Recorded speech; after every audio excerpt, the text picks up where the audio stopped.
আসসালামু আলাইকুম।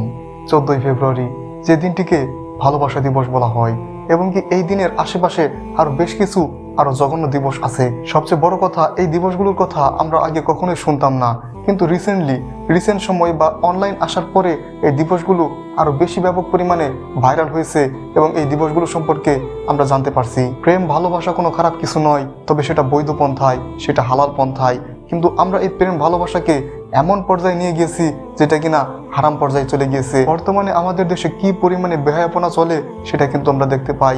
বিশেষ করে পার্কে গেলে তো মা বাবার সাথে তো পার্কে যাওয়াই যায় না, এছাড়াও বিভিন্ন লেক বা চিড়িয়াখানা এইসব জায়গায় তো যাওয়া যায় না, কারণ সেসব জায়গায় কি করে হয়তো আপনারা সবাই জানেন, এবং সেখানে মা বাবার সাথে যেতে বেশ লজ্জায় করে। বর্তমান যুগ অনেক বেশি ফিতনায় ভরা।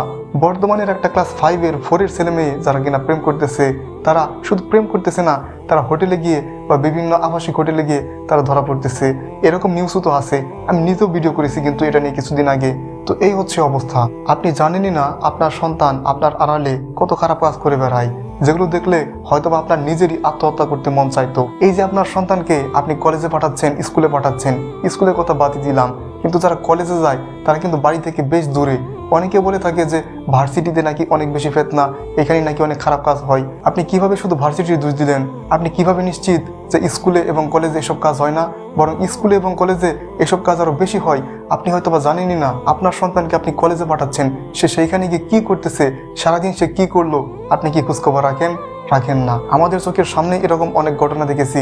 বাড়ি থেকে এসেছে কলেজের কথা বলে, কিন্তু সেই ছেলে কিংবা মেয়ে তারা কলেজে না গিয়ে তারা পার্কে হাঁটাহাঁটি করতেছে, আরো কত কি করতেছে। আর শুধুমাত্র দিবসের দোষ দিয়ে লাভ নেই, কারণ বর্তমান ছেলেমেয়েরা শুধু দিবস দেখে নয়, নানান দিন নানান ভাবে তারা এরকম অপকর্ম করতেছে। আর এসব বিষয় আমাদের কাছে সাধারণ হয়ে উঠতেছে বর্তমান এই অনলাইনের কারণে। বিশেষ করে টিকটক, ফেসবুক, ইউটিউব, এইসব বিভিন্ন মিডিয়া আছে। এই মিডিয়ার মাধ্যমে এগুলো আমাদের কাছে বেশ সহজলভ্য। আমাদের কাছে মনে হয় এগুলো যেন কোনো গুনাই নয়, এরকমটাই ঠিক আমরা মনে করি। আপনি ছেলে হন আর মেয়ে হন, আপনি যাই করেন না কেন, শুধু একটা কথাই মনে রাখবেন, আল্লাহ তাআলা কিন্তু সবই দেখেন। সেই কাজটা যদি মাটির 5000 হাত নিচেও যদি হয়, সেটাও আল্লাহ তাআলা দেখেন, সেটাও আল্লাহ তাআলা প্রত্যক্ষ করেন।